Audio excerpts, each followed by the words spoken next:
Sejam muito bem-vindos ao programa Palestra na Fraternal. É com muita alegria que estamos recebendo o palestrante José Maria Pontes e Silva, com o tema Mandato Mediúnico. Rádio e TV Fraternal, sempre sintonizado em você.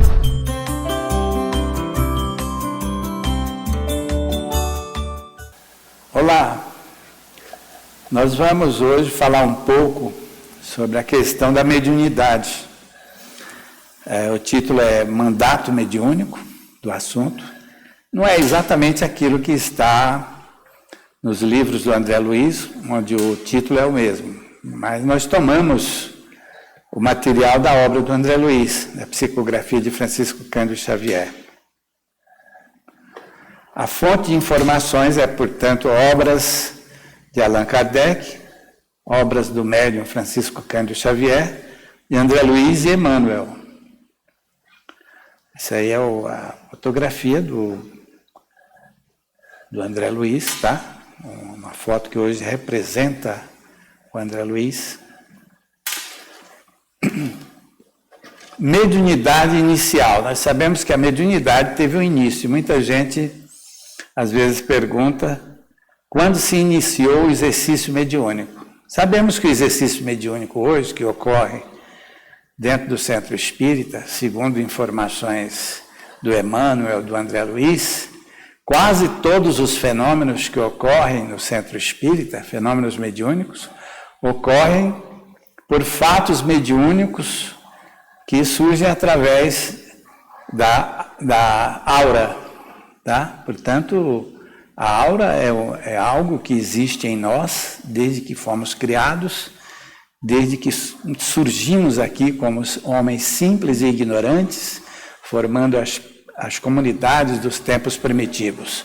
Portanto, através da aura, que é a plataforma onipresente em toda a comunicação com as rotas alheias. Quer dizer, uma frase de Emmanuel, tá? Do livro Evolução em Dois Mundos, desculpe, de André Luiz. E, portanto, a mediunidade inicial, que na verdade, se iniciou com a aura, mas depois, a partir cerca de 40 mil anos atrás, quer dizer, no Paleolítico, é que se iniciaram os recursos mediúnicos, é que se iniciaram os fatos mediúnicos, que hoje são conhecidos, muitos são conhecidos na casa espírita, onde se utiliza os recursos, a aparelhagem do médium. Portanto, inicialmente se deu através da aura. Depois é que já no Paleolítico, muitos milhões de anos depois, há cerca de 40 mil anos, é que surgiu os fatos mediúnicos que se apresentam hoje em grande parte na casa espírita. Então, a aura, nós sabemos que Kardec não estudou muito a aura. Ele fala lá na Gênesis sobre a aura como uma emanação do próprio corpo espiritual, do próprio perispírito. Mas ela foi muito estudada depois da morte de Kardec, com os experimentadores, e hoje nós temos muitas informações sobre a aura, que é o resultado do estudo desses experimentadores europeus, de pesquisas que se realizou também no Brasil e em vários lugares, e, portanto, hoje já temos bastante informação com o complemento das informações de André Luiz. Meio perene e incessante. Em destaque, as camadas áuricas. Quer dizer, cada pessoa tem um número X de camadas áuricas. A maioria tem, acho que 4 camadas, e outras pessoas surgem com 5. Isso varia, evidentemente, com o tempo e com as pessoas. A verdade é que a aura faz parte do organismo espiritual, faz parte da composição, porque é uma consequência, portanto, da instituição, da estrutura do próprio corpo espiritual. Emissões automáticas do pensamento. Meio primordial de propagação do pensamento. Fluido cósmico universal. O fluido cósmico universal aí funciona como o elemento que dá origem à própria aura, e que é o elemento através do qual a aura o conteúdo da aura se propaga. O conteúdo da aura que se propaga, naturalmente, é o pensamento, são as ondas mento-eletromagnéticas. Então, rapidamente, eu vou falar aqui, se for falar de aura, nós teríamos que ter pelo menos 1 hora. No entanto, eu vou dar apenas aqui algumas noções. A aura, ela surge de quê? A aura é a junção de forças do corpo espiritual e do corpo físico. Forças sutis desses dois corpos se agregam a um campo eletromagnético que é formado em torno dos nossos corpos, dos nossos organismos espirituais e, consequentemente, o organismo físico. E esse imã, vamos dizer assim, porque é um campo elétrico, magnético, e, portanto, como se for um imã, que tem o polo norte, polo sul, polo positivo, polo negativo, como queiramos chamar. Ele gira nesse sentido.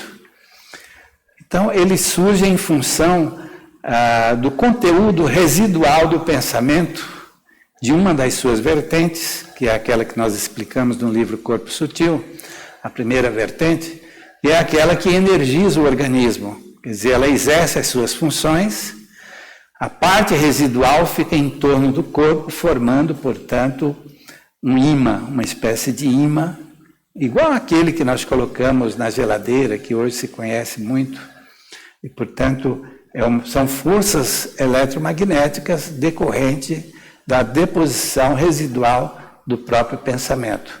E, portanto, o pensamento é dirigido, essa primeira emissão do pensamento, que é a emissão número 1, como eu chamei no livro, ela energiza o corpo, desempenha todas as suas funções no suprimento de energias para os organismos, para os centros vitais, e depois ela se deposita e se lança ao infinito. Quer dizer, as ondas do pensamento a que eu me refiro. E ela se associa à aura, e ali ela vai para além do ponto de saturação da aura e se lança ao infinito. Quer dizer, ela é mais rápida, ela é mais sutil, ela é mais difícil de ser detectada pela própria espiritualidade e, portanto, ela se antecipa ao nosso pensamento. Portanto, ela sempre existiu. Quando o homem surgiu na Terra, a aura já existia, como ela existe hoje e existirá para sempre. Quando nós desencarnamos, a parte que compete ao nosso corpo na formação da aura, ela é subtraída, mas a aura permanece no corpo espiritual, com os resíduos do pensamento e unida às forças do corpo espiritual. Bom, rapidamente, para que se tenha uma ideia, se entenda mais ou menos o que seja a aura, é exatamente isso. Portanto, ela é de fundamental importância na nossa vida. Kardec faz um estudo interessante sobre a antipatia e a simpatia no Livro dos Espíritos. Ele se refere à aura. Quer dizer, ele percebe que há essas forças que emanam do nosso organismo. Então, quando nós chegamos próximo de alguém que nos é apresentado, nós podemos sentir muita simpatia ou antipatia em função do contato e da comunicabilidade que nos possibilita a nossa aura. Vamos adiante um pouco. Desprendimento gradual. Ensaiou o desdobramento do corpo sutil no sono, como aprendeu na morte a desprender-se definitivamente. Agora, é claro que a mediunidade, ela se inicia com a aura.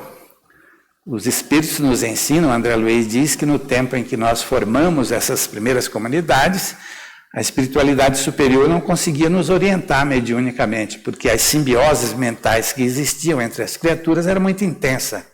E a simbiose intensa impede a comunicabilidade. A verdade é que nós permanecemos por alguns milhões de anos, ou talvez muitos milhões de anos, sem a possibilidade de receber as instruções espirituais devido a esse problema. Na medida em que parte da sociedade humana se melhorou, as coisas começam a se modificar. e as comunicações, as instruções espirituais passam a se dar através dos recursos da aura. Depois o tempo vai passando, o homem vai evoluindo, sai dos 3 reinos da natureza, conquista o pensamento contínuo, avança, e lá no Paleolítico, há pouco tempo atrás, podemos dizer assim, há 40 mil anos, é que surgem os fenômenos com a aparelhagem mediúnica que o homem dispõe. E, portanto, para que haja o fenômeno mediúnico, com a aparelhagem mediúnica que nós temos em nosso organismo, são 2 fatores essenciais que são necessários. O primeiro é a capacidade nossa de nos unir mentalmente a outra criatura, coisa que nós aprendemos desde as primeiras encarnações. É tanto que formamos as simbioses. Então, nisto nós estamos bastante exercitados. Agora, o outro fator é a capacidade de se desdobrar, ou seja, de sair do corpo. Porque o elemento preso no corpo físico, sem se desdobrar, sem sair temporariamente do corpo, dificilmente ele vai ver uma entidade espiritual, dificilmente vai haver um fato mediúnico. Então nós estamos exercitando isso até os dias atuais e vamos nos aprimorar nisso para que no futuro seja vulgarizado, portanto, os fatos mediúnicos através desses recursos. O desprendimento gradual do nosso corpo ocorre, como nós vemos aqui na figura desses slides. O cidadão está deitado debaixo da árvore, dormiu, e o seu espírito sai. A intenção é fazer com que a intenção nossa e o projeto instituído por Deus é que nós venhamos a nos comunicar durante o sono e buscarmos orientações para termos uma vida muito melhor, através de instruções que se apresentam a nós durante o dia, à guisa de instruções intuitivas. E aí então nós estamos ainda nesse exercício para que os recursos mediúnicos sejam bem aproveitados no futuro que se aproxima, onde será vulgarizado, portanto, o fato mediúnico. Fascinação recíproca. Isso foi uma fase que ocorreu no passado, quando o homem estava avançando no seu aprendizado, na primeira fase, de dificuldades, de relacionamento com o plano superior, uma série de coisas que impedia devido à sua própria ignorância. Então eles criaram nessa primeira fase inicial a chamada magia elementar, quer dizer, muitas pessoas chamam magia negra, goecia. Então, portanto, a magia elementar foi criada pela própria ignorância nossa no passado distante, quando começamos a lidar com os fenômenos mediúnicos. A divisão da mediunidade quanto aos fenômenos, mais tarde, que ocorreu em 1857 com o lançamento do Livro dos Espíritos, e Kardec, um grande observador, um grande pesquisador que detém uma intuição extraordinária, detinha uma intuição bastante expressiva, ele conseguiu perceber tudo e, com o auxílio dos espíritos, fez uma classificação extraordinária. Efeitos inteligentes e efeitos físicos. Quer dizer, os fenômenos mediúnicos se dividem nesses 2 fatores de grande importância. A mediunidade generalizada, que nós chamamos, ou mediunidade espontânea, é aquela que também nós chamamos de mediunidade estática. É aquela da pessoa que diz que nunca viu um espírito, que nunca se comunicou com espiritualidade, que não precisa da mediunidade. Então, este está perfeitamente compatibilizado com as forças mentais, com os fluidos magnéticos que estão no nosso meio. Portanto, a sua mente vibra numa faixa em que ele se comunica, recebe orientações espirituais e nem percebe de que está participando do fenômeno mediúnico em si. É o elemento que tem a mediunidade estática.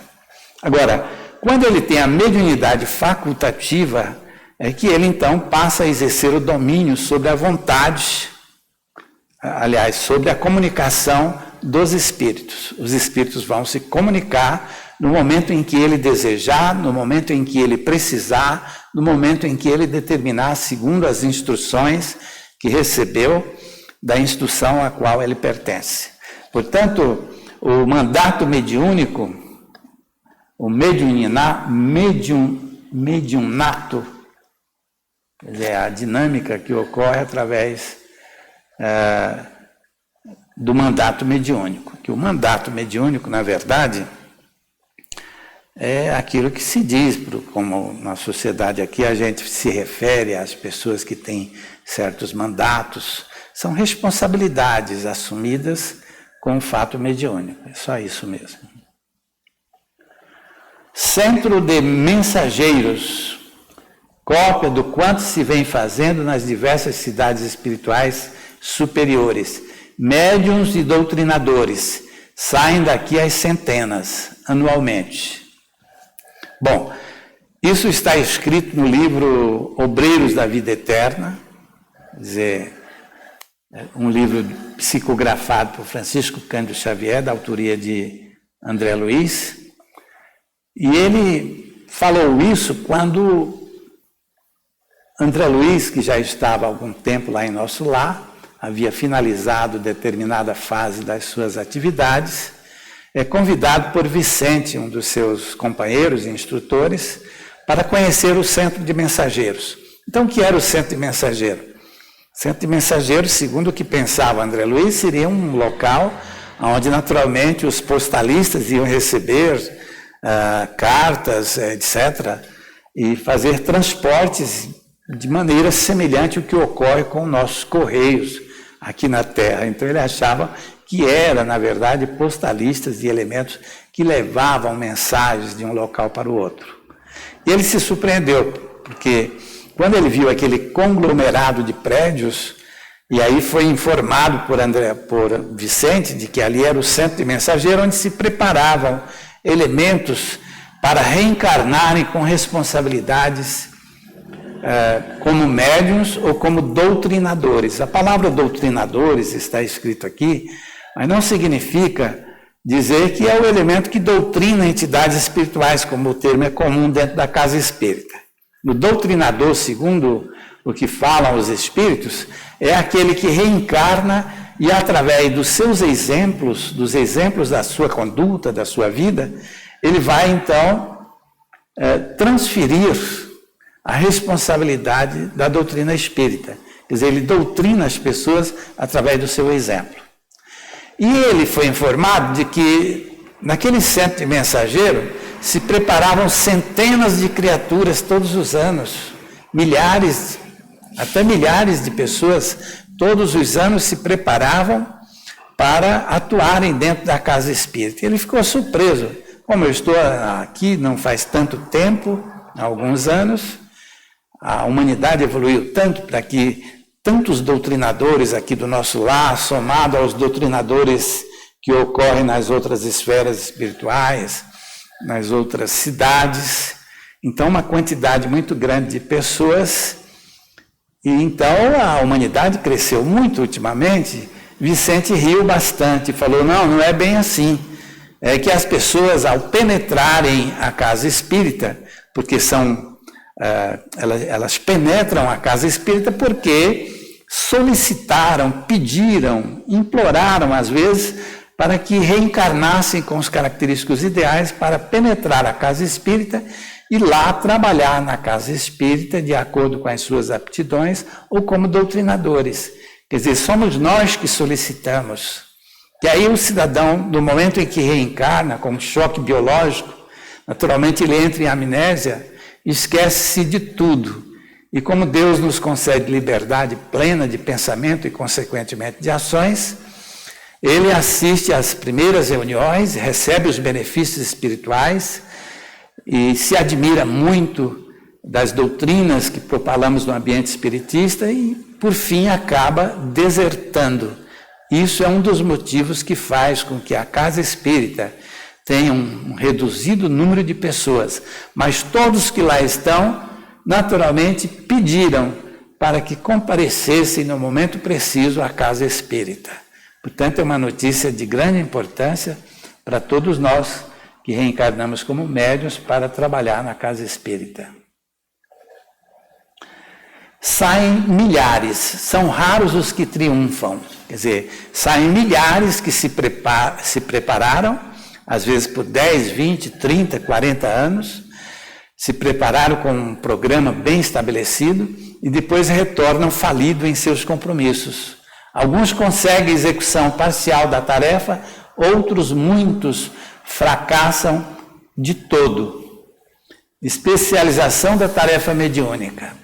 Mais que necessária, de sua compreensão nascerá a harmonia da grande obra de vulgarização da verdade a realizar.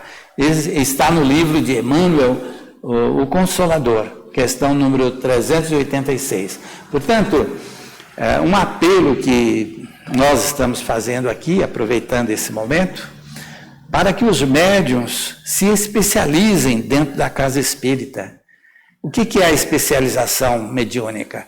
O cidadão, ele faz palestras, ele dá aula, por exemplo, então ele tem a sua especialidade, mas ele pode exercer uma outra atividade. Se ele gosta de dar passe, ele pode dar passe na câmara de passe quanto ele queira. Se ele gosta de outra atividade, ele pode exercer. No entanto, aquela tarefa que é o objeto da sua especialização, ele não deve abrir mão de faltas, ele não deve faltar, mesmo que haja um motivo justo. Por exemplo, se ele dá passe e é convidado para dar passe numa pessoa, no horário em que ele deveria estar exercendo a sua atividade, que é o fruto da sua especialização. Então, ele não deve faltar. Ele pode faltar nas outras atividades que ele exerce, exatamente porque ele sobra tempo, porque ele dispõe de meios, porque ele quer trabalhar mais. Então, isso não é impedido. No entanto, o objeto da sua especialização deve ser consagrado sem faltas, mesmo que haja trabalho para que ele realize. Ele não deve cancelar a sua frequência em hipótese alguma. Isso significa ser um médium especializado. Extensão do mandato mediúnico, a falência de Otávio, médium intuitivo e clarividente. Está lá no livro Os Mensageiros, né? Falência de Otávio. Então, quem era Otávio? Otávio foi um cidadão que desempenhou uma função aqui na Terra, faliu em seus compromissos, bateu as portas do nosso lar, foi muito bem recebido pelos amigos, e lá ele permaneceu por algum tempo, por alguns anos, por muitos anos, pode-se dizer, e conseguiu preparar-se para uma nova reencarnação. Então, ele permaneceu lá e recebeu a colaboração de 6 entidades espirituais que se propuseram a auxiliá-lo em suas tarefas, na preparação da sua próxima reencarnação, por 30 anos consecutivos. 30 anos de preparação, receberia todo o apoio da tarefa relevante. Ele teria uma tarefa mediúnica muito expressiva, muito relevante e notória. Não deveria casar-se, porque no nosso programa de reencarnação consta se devemos casar ou não casar. A sua tarefa mediúnica era tão importante, ele deveria permanecer junto àquelas entidades espirituais que cuidam da nação brasileira e, portanto, desempenhando funções de grande importância, e, portanto, ele não deveria casar-se. E essas 6 entidades trabalharam muito durante esses 30 anos para elaborar, portanto, o mapa de serviços, para ajudá-lo na formulação desse mapa de serviços para que ele desempenhasse a sua missão na Terra. Começo com muita dificuldade, era o que constava no seu programa de reencarnação. A mãe, uma senhora espírita, Dona Isaura, e aos 20 anos receberia 6 credores. que seriam, portanto, a garantia do seu triunfo na sua missão. E mais tarde, anos depois, ele receberia o socorro espiritual. Aliás, o socorro material, né? O auxílio para que ele se estabilizasse materialmente. Aqui nós temos uma foto que representa a família de Otávio, que é este moço de terno preto que está de pé. Otávio, quando tinha 13 anos de idade, ficou órfão de mãe, perdeu a sua mãe, e este que está sentado à frente é o seu pai. Quando ele tinha 15 anos, o seu pai se casou com esta senhora, que é a dona Isaura, que está aí na fotografia, ladeada por 3 crianças, uma entre os dois e as outras 2 crianças, uma de cada lado, que são seus 3 filhos, que ela trouxe para a nova família que ela formou, juntamente com o pai de Otávio, e que este, que é o pai de Otávio, já tinha mais 3 filhos. E fora o nosso irmão, que é o Otávio, que é esse de terno preto. Então, quando ele percebeu aquelas 6 crianças, ele tinha aproximadamente 19 anos. Nesse tempo ele já estava bastante perturbado, porque os primeiros chamamentos que ocorreram da sua mediunidade ocorreram aos 15 anos de idade, foi exatamente na época em que seu pai se casou. Mas com 19 anos ele estava bastante perturbado, seus parentes o levaram à casa espírita, e com o tempo não houve nenhum avanço, e ele então, por sugestões de amigos, procurou um médico, naturalmente um psiquiatra, e o recomendou que praticasse sexo, né? Relações sexuais. E ele se entregou, portanto, a partir daí, no abuso das forças genésicas, complicando mais ainda a sua situação. Aos 20 anos, o seu pai desencarna. Depois de alguns meses, a sua mãe, a sua madrasta, esta senhora que é a esposa do seu pai, ela foi internada num sanatório. Quer dizer, ela ficou tuberculosa, foi internada no leprosário, e ele se viu sozinho em casa com as crianças. Era o momento dele assumir a responsabilidade e criar aquelas crianças. Quer dizer, complementar a educação, e seria, portanto, o triunfo da sua tarefa. E aqueles elementos foram aqueles 6 espíritos que se dedicaram ao trabalho durante 30 anos consecutivos para auxiliá-lo na elaboração do seu programa de reencarnação. E o acordo feito é de que eles seriam seus credores e queriam receber dele a educação e contribuir para o triunfo da sua tarefa. No entanto, ele estava muito perturbado e se desviou de tudo. O que ocorreu em seguida? Desprezou aquelas crianças gentis e generosas e só queria saber dos gozos materiais. Começou a namorar uma moça que tinha condições morais inferiores às próprias condições morais dele próprio, e acabou cometendo atos que naquele tempo eram atos considerados não recomendáveis, irreverentes, e portanto foi obrigado a casar-se. E ele casou-se então com esta moça que tinha condições morais inferiores às dele. Ela era obsidiada, tinha uma entidade monstruosa que ela própria atraiu e reencarnou como filho deles. Então foi a ruína de Otávio, que retornou ao mundo espiritual com 40 anos de idade, e a partir da vinda desta entidade que reencarnou, nesse programa que foi desviado do programa correto que fora instituído, ele então faliu em seus compromissos e retornou para o mundo espiritual antes da época, portanto como uma espécie de suicida, aos 40 anos de idade. Otávio falido em todo o mandato mediúnico. Retornou ao mundo espiritual aos 40 anos, roído drasticamente pela sífilis, pelo álcool e pelos desgostos. Otávio retornou falido, continua médium, mas só Deus sabe como.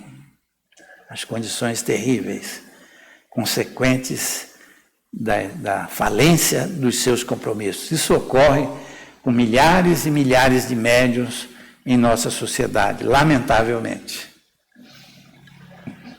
Nós temos aqui o triunfo parcial de Dimas, um outro personagem, médium, intuitivo e clarividente. Dimas foi um pouco diferente. Dimas era trabalhador, era um jovem operário que estudou muito pouco, mas era espírita e se dedicou ao trabalho de divulgação e ao trabalho de serviço social. Trabalhava, tinha 2 filhos e a sua esposa, e ele ligou-se excessivamente aos seus familiares. Uma ligação intensa, como ocorre em muitos casos que nós conhecemos em nossa sociedade atual. Mas era um grande trabalhador. Mas era aquele trabalhador que não pôde e não conseguiu, por alguns motivos, se livrar de determinados fatores que contribuíram para a sua falência, para a falência do tempo de atividade. Quer dizer, ele não exercia o controle que deveria exercer nas suas atividades que abraçou nas instituições onde ele trabalhava com muito afinco, com muita responsabilidade, com muito amor ao próximo. Ele se ligava muito aos seus beneficiários, tal como se ligava excessivamente aos filhos, à esposa, de tal maneira que ele recebeu mais tarde o resultado dessas ligações que não são recomendadas em excesso, para os excessos que alguém na sociedade, às vezes por ignorância, empreende, não são recomendados, portanto, para os espíritas. Toda amizade, mesmo com os filhos, com a família, deve ser uma amizade com muito respeito, porém com muita inteligência, para que não haja o apego excessivo que traz consequências danosas para todos nós na sociedade humana. Infelizmente, ele não pôde se instruir nesse setor e vamos ver alguns lances do seu programa, O Devedor do Passado. Sacrifícios no Meio, foi o programa estabelecido no mapa de serviços das suas atividades, serviços rudes desde a infância. Dá para se perceber que era um operário muito trabalhador. Constituir família sob suor, sob responsabilidades de trabalhos pesados, grosseiros, viver em submissão e controle dos outros. Isso fazia parte do seu programa. Colocar a mediunidade a serviço do bem coletivo. Portanto, ele estava envolvido em atividades extremamente difíceis, porém, com o auxílio espiritual constante, porque era um grande trabalhador da seara do Cristo. Desencarnou em tempo anterior ao previsto, não foi considerado suicida. Interessante, o suicida é aquele que desencarna em tempo não previsto, porque todos nós, segundo os espíritos, temos a época do nosso desencarne, com exceção do suicida, que é o grande transgressor das leis de Deus. E o cidadão que tem tudo para experimentar as consequências de um suicídio, ele não foi recebido no mundo espiritual como suicida. Evidentemente que deu muito mais trabalho aos espíritos, mas ele foi para uma região luminosa do mundo espiritual, embora tenha desencarnado alguns anos, muitos anos antes da época que lhe foi programada. A situação de Dimas: não conseguiu formar o anteparo psíquico. O anteparo psíquico é aquele que nós criamos, invariavelmente, todos nós. Quando nós criamos esse anteparo, nós estaremos em condição de penetrar qualquer região, qualquer lugar onde haja o ser humano, que nós estaremos sempre tranquilos, pacientes e serenos diante de qualquer agressão, diante de qualquer coisa que forem lançadas contra nós. Ele não conseguiu suportar todas as provas com serenidade evangélica. Não conseguiu mesmo. Médium dedicado, entretanto, perdeu pela extensão e ganhou pela intensidade. Ganhou pela intensidade do trabalho, mas perdeu pela extensão do tempo que deveria permanecer trabalhando. A própria maneira dele se conduzir fez com que ele desencarnasse antes. Perseguições gratuitas mal suportadas. Ele suportou muito, naturalmente, no ambiente de trabalho. Choques das dores alheias, exigências sentimentais, mal dormido, subalimentado. Consequências, congestões hepáticas, cirrose e morte.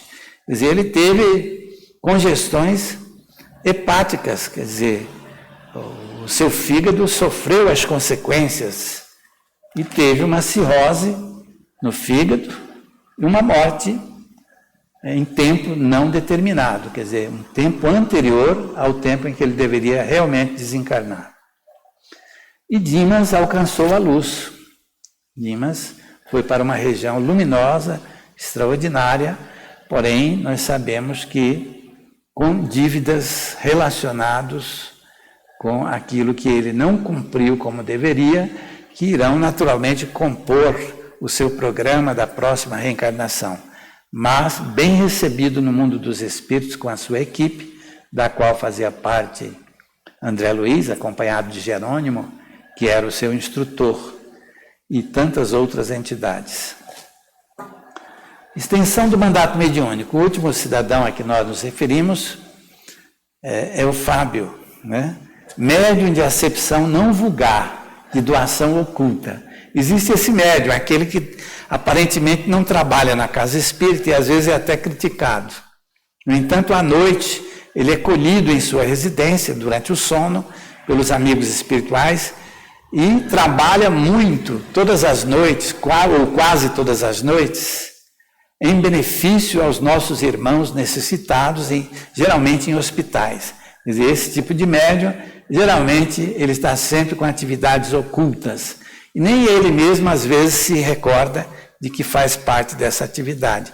Então, o nosso irmão Fábio era um desses médiuns, aquele que permanecia na casa espírita, mas se doava à noite. Fábio escolheu o caminho da paz, do trabalho e da sabedoria. Pais pouco situados financeiramente, eram muito pobres os seus pais. Os lances do seu programa de reencarnação, corpo fragilizado, consequência do passado. Constituição de família, tinha 2 filhos. Vivia frustrações devido ao passado. Colocar seus recursos magnéticos ao bem coletivo em doações ocultas. No livro Obreiros da Vida Eterna. Então, corpo fragilizado. Aos 12 anos, ele teve uma pneumonia dupla, então inesperada. Pai muito pobre, era dono de uma oficina mecânica de consertos de automóveis, e o filho estudava num colégio e aos 14 anos de idade foi conduzido para ajudá-lo na oficina mecânica devido à necessidade em que eles viviam. Ele precisava de operários e teve que tirar o seu filho da escola para ajudá-lo, fazendo com que ele sofresse uma grande frustração. Ele até faz referência aos olhares atentos do filho, aos alunos que saíam do colégio, das proximidades de sua casa, demonstrando uma certa vontade de estar estudando. Então, tudo isso, na verdade, eram consequências do seu passado. O seu pai foi o mesmo pai da vida anterior.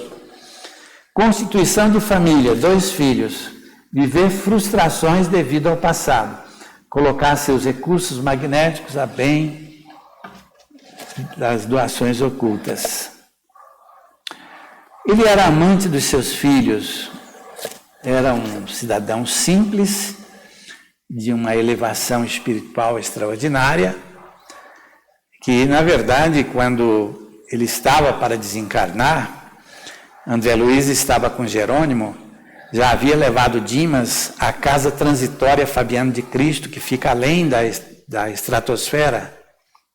Nós temos a estratosfera da nossa região atmosférica, após a nossa região atmosférica, e ali fica a casa transitória Fabiano de Cristo, que servia de trânsito para o local onde eles seriam conduzidos.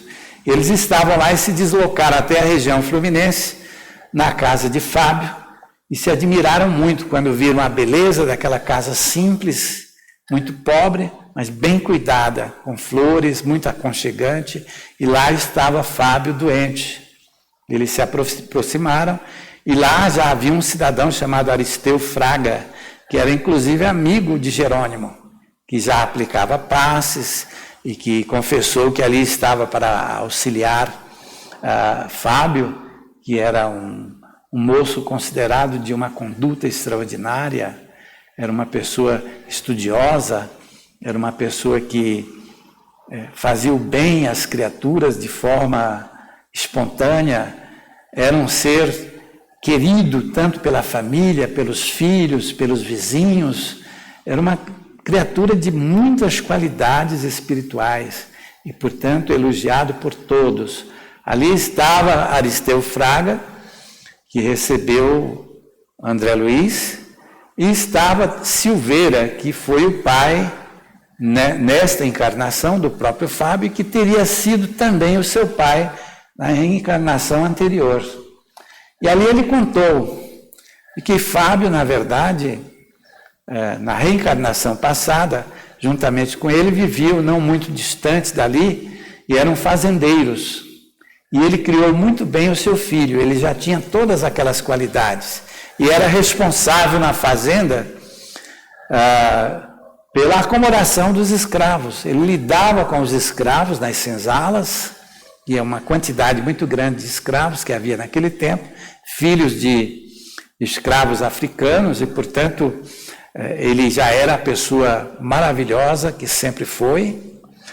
No entanto, ele foi responsável pela morte de muitos escravos, porque ele tinha certas opiniões onde não abria mão, de que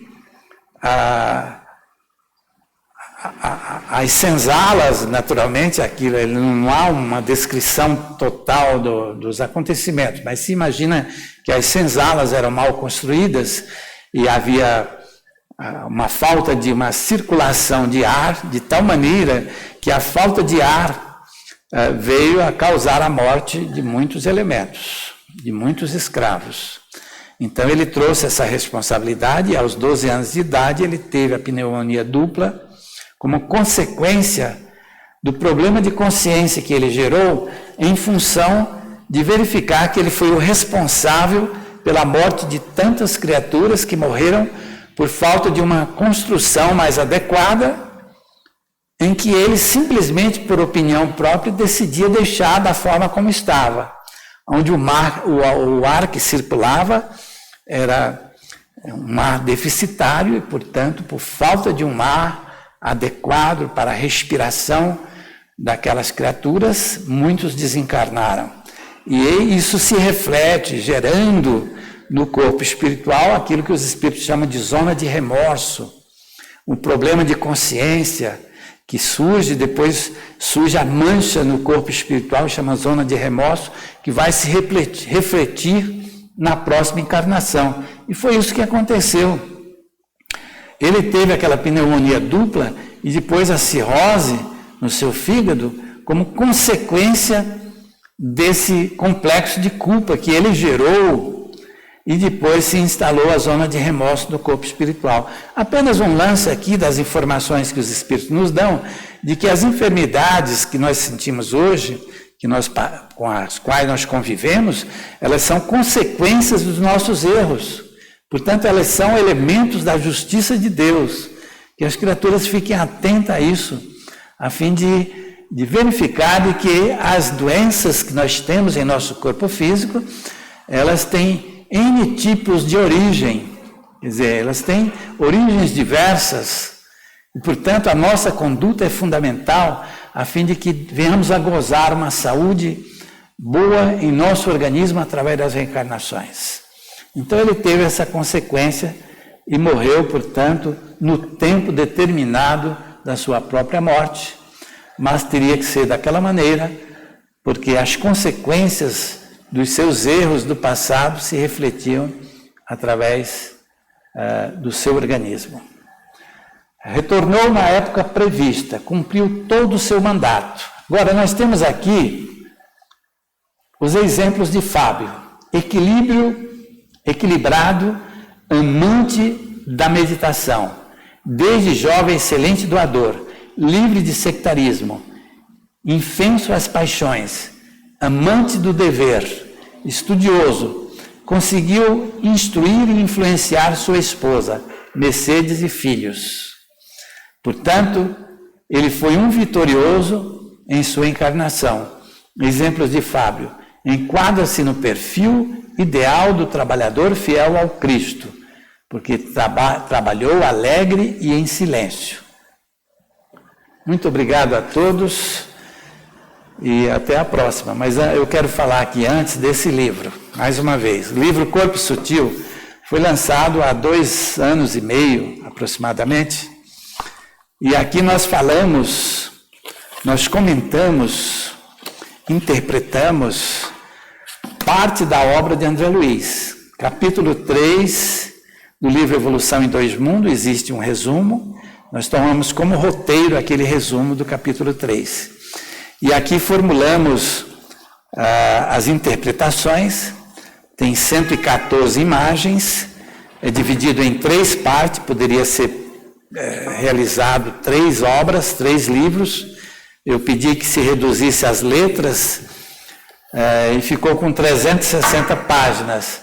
Portanto, é um assunto interessante que fala sobre a gênese do homem e a gênese do espírito na Terra. Mas nas primeiras 119 páginas, nós falamos sobre os fluidos, desde o fluido cósmico universal até o fluido mental, que nós mostramos de uma forma mais detalhada como é produzido, porque já nos é informado pelo nosso repórter espiritual, que é André Luiz. Na segunda parte, que é a parte central do livro, mais de 100 páginas, engloba, portanto, a gênese do homem e do espírito na Terra, que é uma gênese diferente da gênese bíblica, e que já existe em nosso meio há tanto tempo, através da obra de André Luiz, que deve ser estudada daqui para frente. E na última parte, nas últimas 100 e poucas páginas, nós comentamos sobre alguns implementos, os quais foram revelados por André Luiz, do corpo espiritual. Então, quando vocês desejarem ler esse livro, ou estudarem esse livro, porque é um livro de estudo, vocês devem entrar na internet, ver, portanto, o telefone da Rádio e TV Fraternal, pedir o livro e receberão gratuitamente com pagamento de apenas a postagem do correio, ok? Muito obrigado a todos.